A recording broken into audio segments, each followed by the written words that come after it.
Assalamualaikum warahmatullahi wabarakatuh.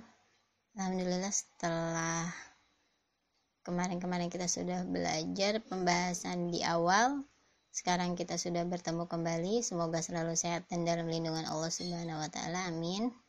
Dan semoga wabah ini segera berakhir. Amin.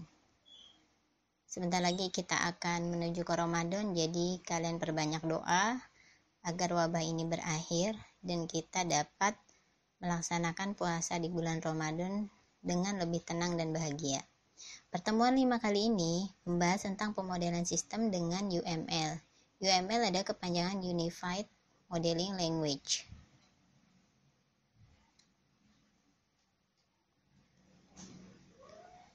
UML. Apa sih UML? Pemodelan ya, pemodelan untuk merancang sistem. Bahasa standar untuk menulis blueprint. Blueprint itu adalah ke dalam bentuk diagram-diagram atau cetakan, itu namanya UML.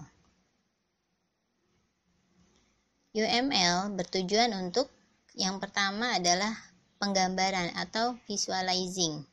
Yang kedua adalah specifying. Ini adalah untuk menggambarkan secara komplit, spesifik, khusus, dan tepat. Jadi spesifikasinya semua digambarkan dengan komplit. Yang ketiga, constructing. Constructing ini adalah langsung terhubung ke bahasa pemrograman. Jadi dengan UML kita dapat melihat contohnya use case, lalu kita tinggal membuat bahasa programnya dengan Java atau dengan PHP atau dengan yang lainnya. Yang D ini documenting. Documenting adalah dokumentasi arsitektur sistem. Nah, dari bahasa pemrograman itu belum dapat dilihat dokumentasinya. Nah, dengan UML ini penggambaran-penggambaran kita bisa lihat awal pembentukan sistem sampai pembuatan program sampai akhir. Diagram ada dua, ada struktur dan ada behavioral. Yang struktur ini ada class, object, komponen, dan deployment. Ada behavioral, ada use case, sequence, activity, state chart, collaboration.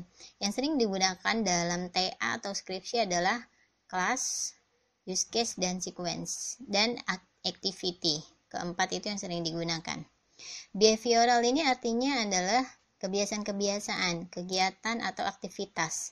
Jadi semua diagram yang di dalam behavioral ini menggambarkan tentang kebiasaan si sistem.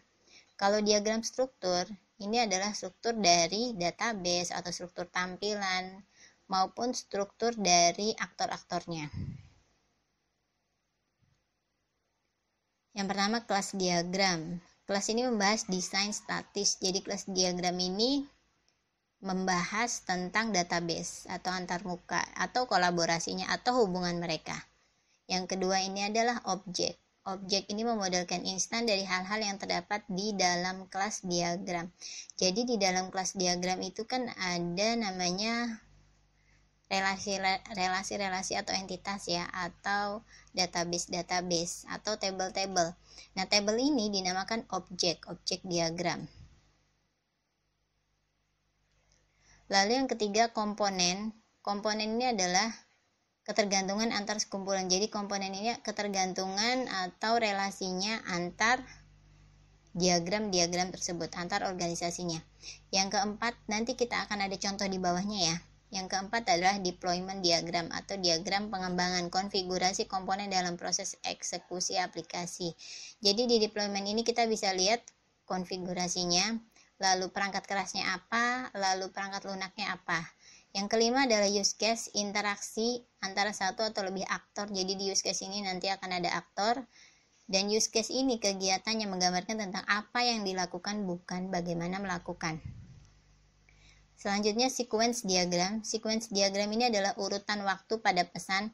Jadi sequence diagram ini menggambarkan tentang interface atau rancangan antarmuka, nanti diurut dari halaman pertama sampai dia mengakses misalkan menu surat pesanan, lalu database apa saja yang dieksekusi. Nah, itu kelihatan di sequence diagram. Yang selanjutnya itu activity diagram. Ini menggambarkan aktivitas suatu sistem, baik aktivitas manual maupun aktivitas yang sudah terkomputerisasi.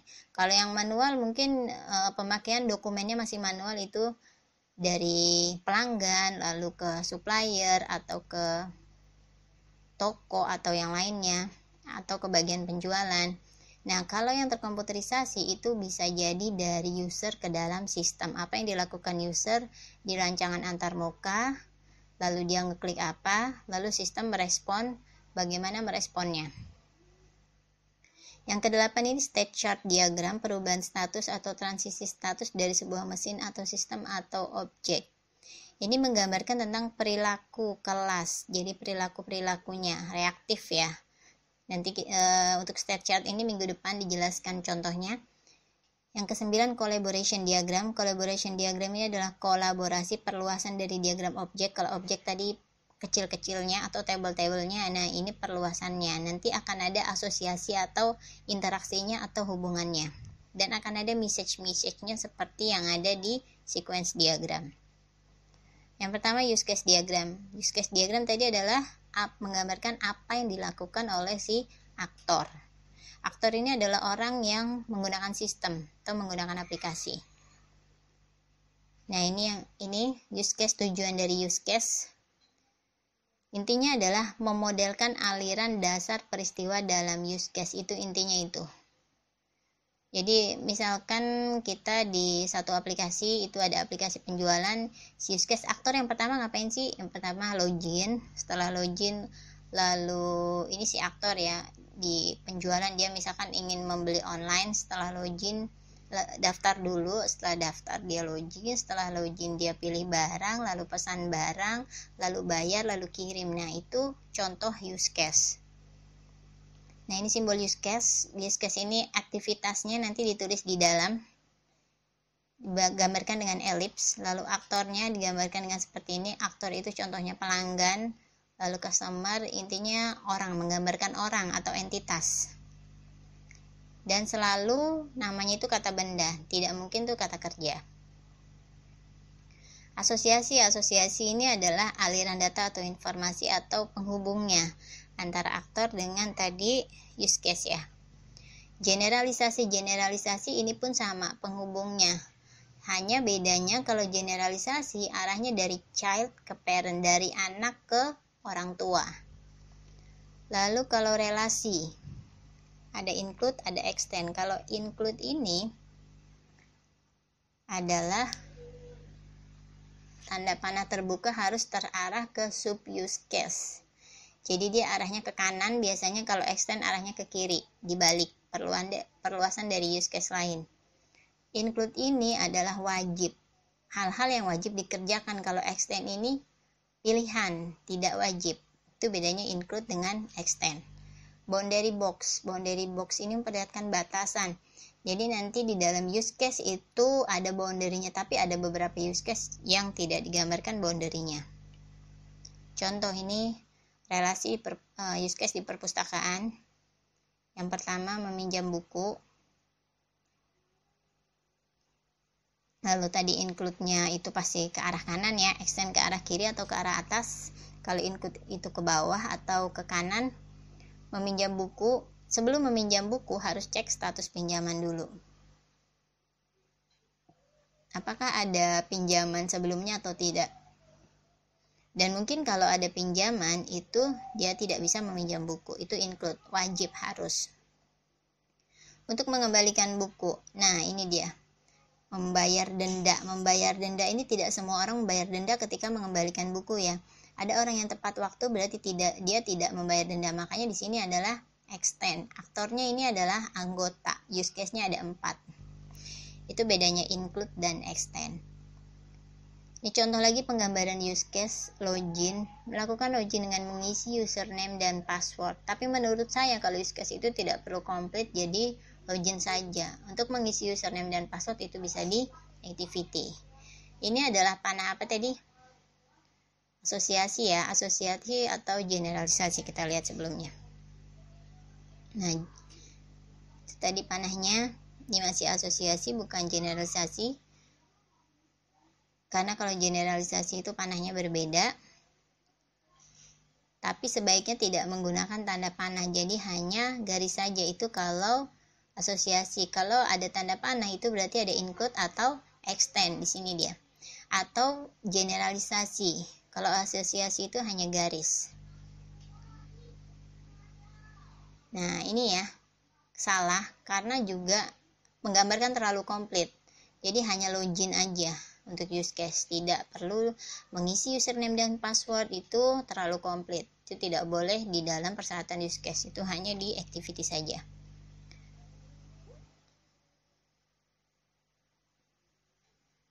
Nah, ini contohnya. Use case yang tidak boleh adalah pilih menu, pilih profil, pilih login. Jadi kalau mau login dulu, login, lalu setelah login ngapain? Menu, lalu setelah login ngapain? Profil.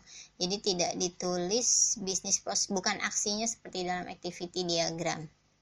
Kalau di activity diagram kalian bisa komplit, pilih menu. Yang pertama adalah pilih menu, yang kedua adalah pilih profil. Boleh seperti itu kalau di activity. Kalau di login ini penggambaran apa yang dilakukan oleh si aktor. Nah, ini contoh untuk use case untuk pembelian tiket online. Yang pertama, kalau kalian mau beli tiket online, registrasi, lalu verifikasi data. Kalau sudah disetujui, baru lihat jadwal penerbangan, baru kalau sudah disetujui data-datanya, baru bisa login dan beli tiket. Nah, beli tiket ini dilakukan setelah login. Aktornya ini, nah ini yang memverifikasi itu pasti admin, bukan pembeli. Lalu yang login itu bisa dua, jadi kalian bisa mempunyai dua hak akses. Si pembeli bisa registrasi, bisa lihat jadwal dan beli tiket. Si admin hanya bisa verifikasi data saja. Lalu si pembeli tadi sudah saya jelasin deskripsinya, admin juga dapat kerja, dapat beraktivitas apa aja, itu sudah saya jelaskan. Contoh use case pembelian tiket online, yang pertama registrasi. Include ini wajib verifikasi data, si admin yang memverifikasi, lalu lihat jadwal penerbangan, lalu login, setelah login baru extend ini terserah, setelah login itu boleh beli tiket atau boleh tidak. Lalu include check out, setelah beli tiket wajib check out.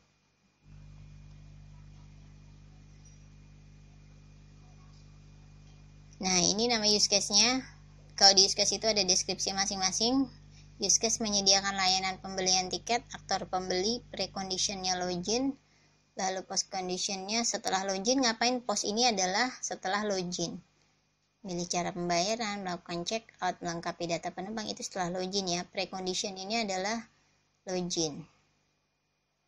Itu untuk use case beli tiket tadi ini nih. Beli tiket.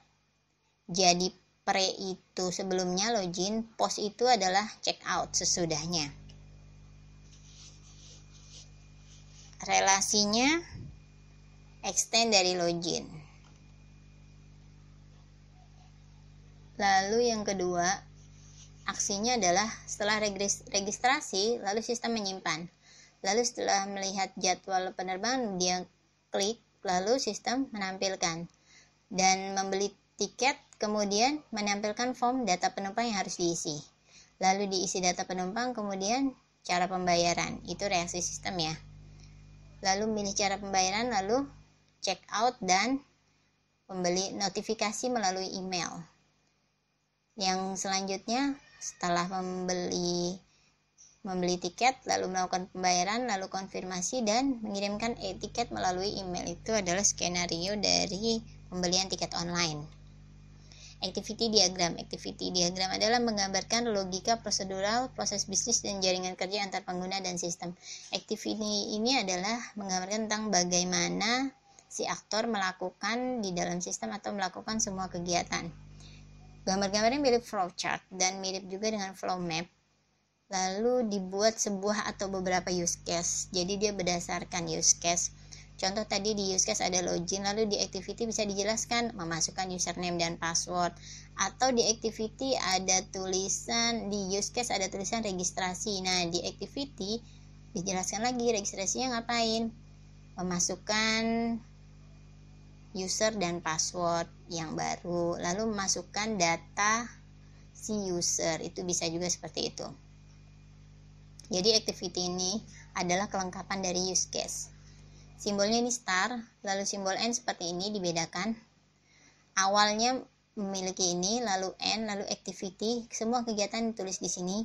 join itu jika ada 2 atau lebih aktivitas dan ditutupnya harus dengan satu panah, ditutup dengan seperti ini dulu, garis. Lalu ada fork itu ada satu aktivitas tapi bercabang, contohnya menu ada 2 cabang, ada contohnya file, lalu ada menu edit dan sebagainya, itu fork. Membagi menjadi beberapa aktivitas, 2 atau lebih. Decision ini bisa keputusan yes atau no, jadi selalu ada 2, tidak mungkin lebih. Lalu konektor arah alirannya dan swim lane ini adalah pengelompokan aktivitas berdasarkan aktor. Jadi misalkan aktornya ada 2, ada pelanggan, ada user dan ada admin, berarti swim lane-nya ada 2, samping-sampingan. Ini contoh activity diagram. Nah, kita lihat, buka aplikasi etiket, lalu ditampilkan oleh si sistemnya. Setelah itu pilih pembelian. Lalu lihat jadwal, lalu menampilkan jadwal penerbangan, lalu beli tiket, login, validasi. Kalau tadi login dulu baru beli tiket ya, jadi ini menurut saya activity-nya agak kebalik, tapi nggak apa-apa, mungkin ini harus dibalik saja. Jadi dia harusnya tadi registrasi dulu ya, registrasi lalu masukkan username dan password, lalu login, lalu beli tiket.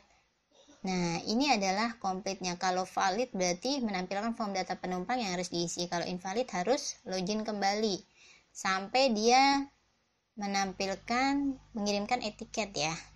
Nah, ini adalah bentuk dari fork, atau kalau bahasa Indonesia ini garpu, yang menghasilkan 2 aktivitas atau lebih ya. Pilih metode pembayaran ada 2. Karena dia bisa notifikasi pemesanan tiket dan menampilkan halaman checkout. Ada 2 pilihan. Terserah, pilih bebas yang mana, lalu melakukan pembayaran sampai menerima etiket. Jadi ini adalah swim lane yang di pertama itu adalah kegiatan yang dilakukan oleh pembeli. Swim lane yang kedua itu adalah kegiatan yang dilakukan oleh sistem atau aplikasi online. Yang keempat, sequence diagram, interaksi antar objek di dalam dan di sekitar sistem yang berupa message dan ada urutan waktunya. Ada dimensi vertikal dan horizontal.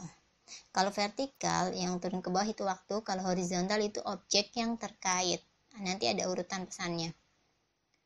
Fungsinya adalah ini detail juga dari use case. Jadi setiap interface atau antar muka contoh sistem pemesanan itu ada sequence-nya 1. Setiap interface 1 ya. Tapi ada juga yang membuat sequence itu seluruh interface hanya 1 sequence. Jadi sequence menggambarkan hanya menu utamanya saja. Tapi lebih baik itu digambarkan per form. Bagaimana objek dan komponen saling berinteraksi. Maksudnya objek ini adalah interface-nya dengan database-nya. Saling berinteraksi.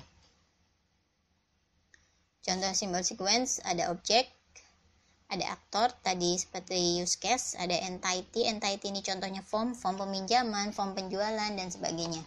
Boundary ini contohnya adalah table di database, jadi misalkan kita mengakses form pemesanan, nah boundary-nya itu dia terkait atau mengambil dari table apa aja. Oh, dia mengambil table dari pesan, table dari pelanggan, table dari transaksi dan sebagainya yang digunakan di dalam interface pemesanan. Jadi kalau tidak digunakan, tidak perlu diadakan boundary. Control class ini adalah penghubungnya antara boundary dan table. Atau control ini penghubung antara entitas dan boundary. Jadi antara interface dan database itu di tengah-tengah ada penghubungnya. Lifeline, tempat mulai dan akhirnya sebuah message. Ini tadi yang vertikal itu waktu, lalu message, pengiriman pesan. Nanti akan ada loop. Loop ini jadi berulang-ulang, kegiatannya berulang-ulang. Nanti juga ada namanya operator, kerangka memiliki sebuah operator, fragmen memiliki sebuah guard. Kerangka terdiri dari beberapa daerah yang dipisahkan menjadi beberapa fragmen, nanti ada fragmen. Ya, kita lihat. Guard ini ada ekspresi kondisional dalam tanda kurung. Jadi kalau ada tanda kurung buka yang lurus seperti ini itu adalah guard. Nah, ini operator umum banyak sekali di sequence. Ada operator kalian bisa pelajari, ada alt sampai SD. Tapi yang sering digunakan itu adalah si looping ini, berulang kali, tidak hanya sekali. Nah, ini adalah alt. Alt itu tadi adalah kondisi true yang akan dijalankan jika terus saja. Alt itu contohnya ini balance. Jika balance lebih dari 0, balance ini pemasukan lebih dari 0 maka diterima. Kalau kurang dari 0 berarti reject. Nah, ini contohnya loop. Notify itu bisa berulang-ulang, kalian login di loop ya, berulang-ulang loop. Lalu contoh OPT, contoh par itu tadi setiap fragmen dijalankan secara paralel. Jadi search Google dulu, Bing baru Axe. Lalu OPT ini adalah optional. Fragmen akan dijalankan jika kondisi yang mendukung true. Kalau ini jika terus saja di komen. Jadi jika tidak true ya tidak apa-apa. Ini remote login. Ini kalau negatif, remote loginnya kalau nggak bisa. Kalau error berarti timeout negatifnya. Tadi next negatif, interaction yang salah. Contoh sequence diagram. Lalu kita lihat di sini, buka aplikasi. Setelah buka, menampilkan menu, lihat jadwal dan mengakses ini. Apa ini tadi namanya? Entity ya. Entity. Lalu ini ada boundary. Ini adalah biasanya ini nama database. Tapi kalau di sini data penumpang ya, ini nama data-datanya ya. Cara pembayarannya juga ada data-datanya. Lalu di check out, itu yang terakhir. Ini di alt, di looping isi data, karena isi datanya bisa berkali-kali. Kalau sedang salah mungkin dia diedit. Lalu alt, tadi alt itu ini dia, hanya kondisi true yang akan dijalankan. Alt ini login, jika sudah login maksudnya ini kalau kondisi true semua, kalau dikerjakan semua maka alt. Sampai pada akhirnya adalah membayar tiket. Kita lihat, kita berikan contoh yang ini, menampilkan cara bayar. Cara bayar ini harusnya di sini, di cara pembayaran. Oh, ini pilih cara bayar, baru di sini ya. Jadi cara bayar itu mungkin ada kartu kredit, lalu ada transfer, lalu mungkin ada e-money dan sebagainya. Itu mengakses database cara pembayaran. Ya, sekian dulu. Semoga apa yang saya jelaskan mudah dipahami. Sampai berjumpa kembali di lain kesempatan di minggu depan. Saya akhiri dulu. Assalamualaikum warahmatullahi wabarakatuh.